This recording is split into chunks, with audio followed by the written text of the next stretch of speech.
Alright, I thought I'd show it before I put the DRO head back on. A little bit of anodizing. Nice bright green.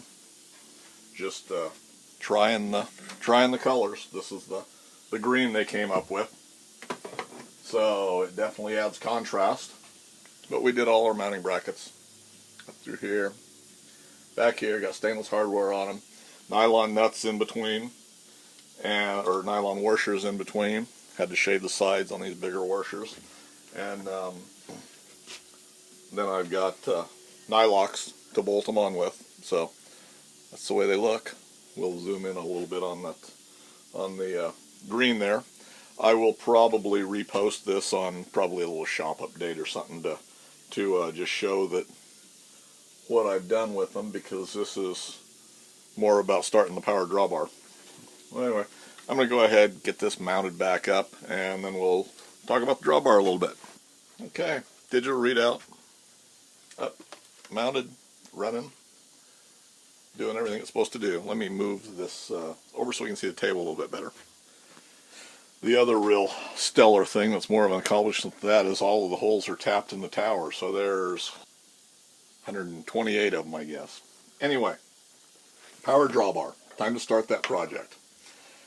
This is the drawbar that I built on the Grizzly G1007, and it's been on there for years now.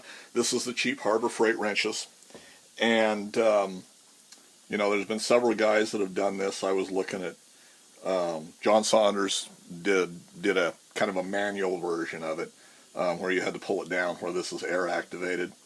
Excuse me. And there's several other ones out there. Ray's Garage these are all from, looks like about 5-6 years ago. This one's been on my mill for probably 15 years, 12 years, something like that, I'm guessing. Been a long time. I honestly don't remember.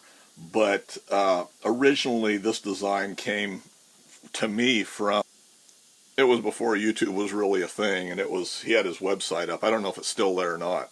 And I've got the printout for it someplace, but basically I'm going to emulate the exact same mechanism on this machine. When you look at most of the CNC conversions and things like that the guys are doing, choked up today. When you see what these guys are doing with CNC conversions especially, the thing that most of them are using is a pancake style air cylinder mounted on top, very similar to a factory Tormac design, and they're using Belleville washers to provide the tension on it. You can't do that on like the G1007 where the quill moves, and the same way on this. It'd be hard to adapt that, because when you put that downward pressure on there, it exerts force on the quill, and on these machines like this, it's just going to push the quill down. So you're not going to be able to utilize that spring pressure or that air pressure.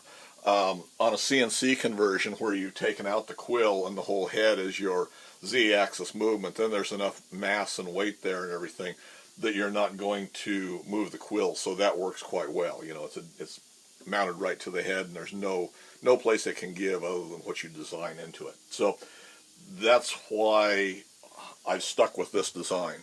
On the G1007, had it been this style mill that I converted to CNC, then I probably would utilize that type of a drawbar system. But this actually works very well. It's based off of the cheap Harbor Freight Butterfly 3/8 drive impact wrenches, and you know, I said before, I'm not a fan of Harbor Freight, but it seems like I'm getting more and more of their stuff here in the shop. And for this application, you know, when we originally did it, why you didn't want to dedicate a $150 Chicago pneumatic or something like that to it. So we went to these Harbor Freight, and they actually work quite well. And they're $20, you know, $19.99 I think, and you take your 20% coupon in, and I think it was $16 or something like that with tax and everything. But anyway, I'm going to use the same basic design.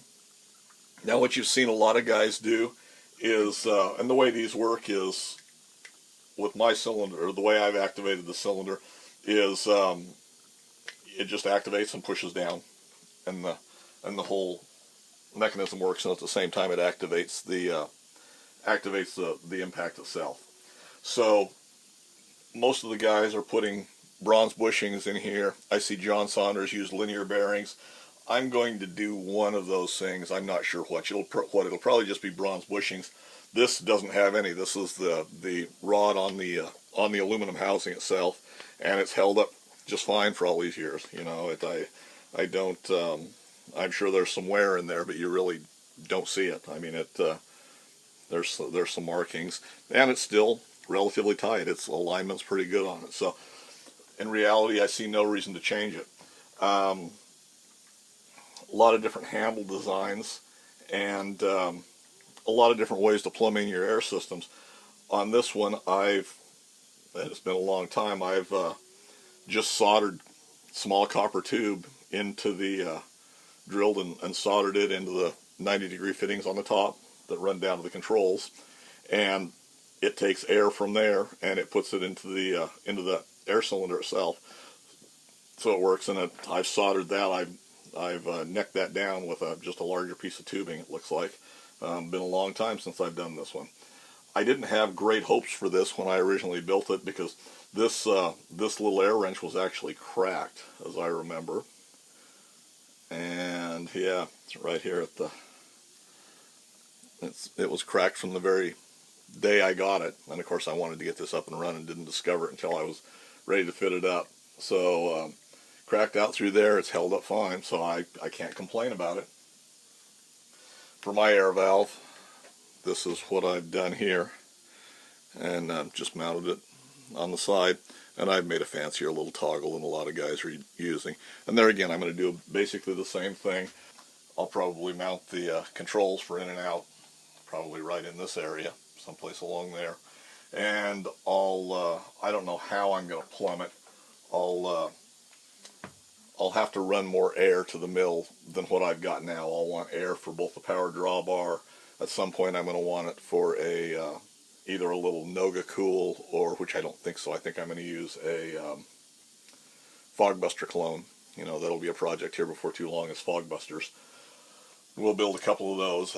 Clones probably based off of Randy Richards' plans that he put out there. I'm going to make a couple of modifications to it, but I think that's a fairly good design, and I think they all work. So that's kind of the plan. I'll have to do some sort of a standoff on the top, because whereas this just mounted on the guard on the G1007, this will mount solid onto the top, but the drawbar and the splined shaft sticks up quite a ways farther. So there's going to have to be some standoffs probably on the top. And I don't know, my original thought was I was going to plate the top and just match the holes on the top cover of the mill itself. There's 4 bolt holes up there. But I don't know if I'm going to do that or not. That's a fairly big hunk of aluminum that there's really no need for. And it's going to have to be raised up anyway, quite a bit off of the top of the mill. So I would imagine I may just put some standoffs there and then do a small base plate similar to this to where I can align it. And some sort of a design where I can possibly swing it out of the way, some sort of a quick release to swing the whole unit out of the way if you need to pull a drawbar, although there's really no need. Other than that, works exceptionally well. I don't see any problems. This is the air cylinder I'm going to use, which is the exact same cylinder I've got on this one. When I bought these, and this one's dated 1979. These probably came off of eBay. They were probably a used air cylinder for something. Worked fine. I'm going to utilize it again here. And you know, I think any air cylinder that's got any oomph at all will work for these. This is a good compact design. I think it'll be fine. And new, still in the cellophane, Harbor Freight butterfly impact. So we might as well look and see what kind of a piece of crap it is. I guess I shouldn't be so negative about these, because they do serve a purpose. I've been through some of their stuff, like their little die grinders and things like that, and I've got 1 or 2 of them that are still in the package. So here's a big unboxing we're seeing. Another big unboxing. I did an unboxing a while back, so I didn't do unboxings. So, Oil Daily. Yep, looks to be pretty much the exact same wrench. this is the quality we've come to expect. I think there was probably some sort of a sticker on there at one time.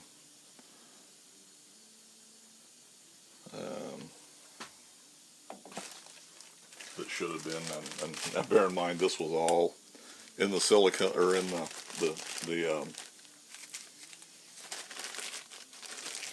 the cellophane wrapper that it came in. So it's not like I lost it along the way. It never even made it into the package. So yeah, they're pretty crude. But like I say, for this application, why, assuming it works, why, we've got some nice stamping on there.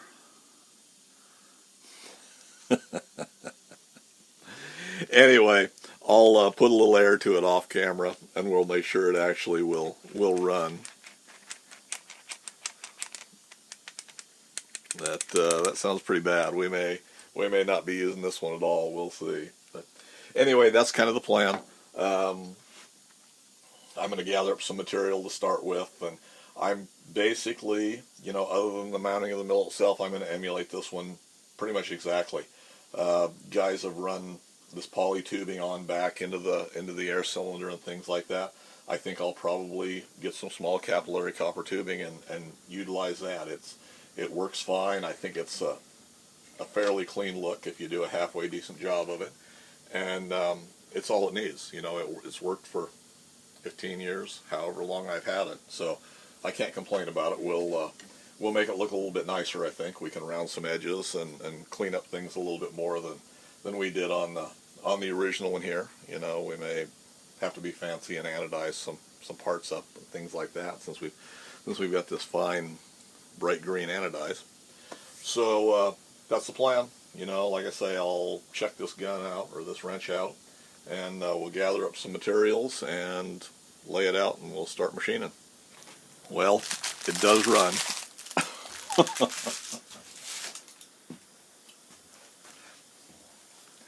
Now be sure and oil it daily, or your warranty is void. Now this is very important stuff here, and this is why I laugh about this. If you have any nails that try and or big pieces of gravel that try and get in, why the screen that's in there may try and pick it up before it gets into the tool.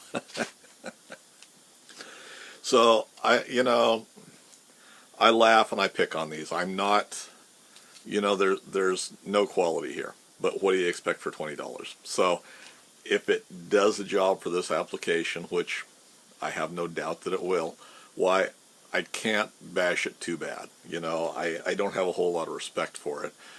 There is a lot of stuff that comes in from the Asian community, and I'm mainly referring to China, and I'm going to use the mill as a perfect example of that. I feel like it's a fairly good machine. I feel like I got a good value for my money. This, maybe I'll get a functional piece of equipment, but and I think I will. It's not like I'm dropping this on the ground every day and using it underneath a car or something like that, to where it's going to get beat up and hit the ground and the case is going to crack or something like that. The quality is bad on it. It's not a good quality product, but it'll probably do the job here. So I guess I've ranted and raved enough, so let's just move on. When I get some material gathered up and start laying this out, we'll bring you back and see what we can do. Well, been doing a little checking, measuring, figuring out. Get it down here so we can maybe see a little bit on top. I don't know if we're going to have, yeah, it looks like we're going to be able to. And there we hit our limit switch. Okay, my original thought was to build a plate over the whole top end here. And let's see if we can go up a little bit higher here. Not much, can we? Okay. Well, anyway, you can see these 4 bolt holes hold it down. And they're countersunk. I'm sure they're a metric something or other. Well, as a matter of fact, I know they're a metric something or other. They are about a 6mm Allen. So anyway, I pulled them out there, threaded all the way, and my initial thought after that is I thought that's a waste of an awful lot of aluminum. Well, I'm going to go back and waste that aluminum. But anyway, my second thought was just go ahead and drill my standoffs right into that top casting. Just go ahead and pull that top cover off and do that. The only problem with that is then I have to pull the motor and everything else because it's bolted. The top piece goes all the way back, so I don't want to do that.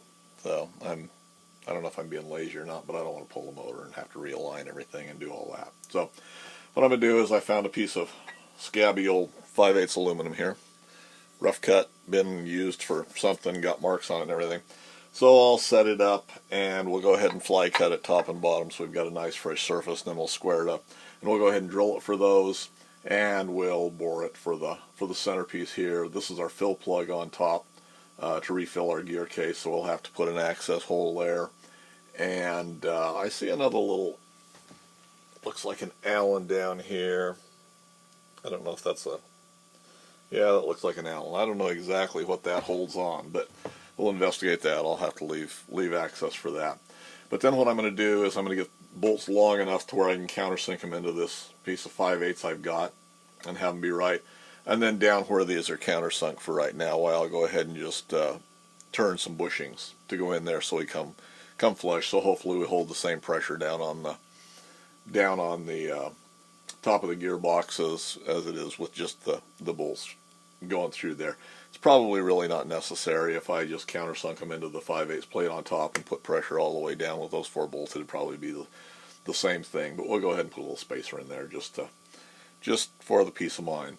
So we'll do that. I've got another piece of, I think this is half that we'll use for the it's a piece of 1/2 inch. We'll use for the intermediate piece that holds the piston and the wrench. They both bolt to that, and then I'll have to come up with probably just a piece of 1/4 inch plate for the top. So anyway, that's the plan. Probably get started on that tomorrow a little bit. We'll see what the day looks like. I want to pull this front cover loose again and look back in there and see where this casting goes. It's hollow on the inside, but I'm going to want to drill probably 2 holes to mount the control, the in and out switch. So I'll have to investigate that and find out what's going on there. So otherwise, a little bit of progress. Hopefully you find it interesting. Thanks for hanging around. Comments or suggestions, leave them in the comment section for me below. And as always, thanks for taking the time to watch.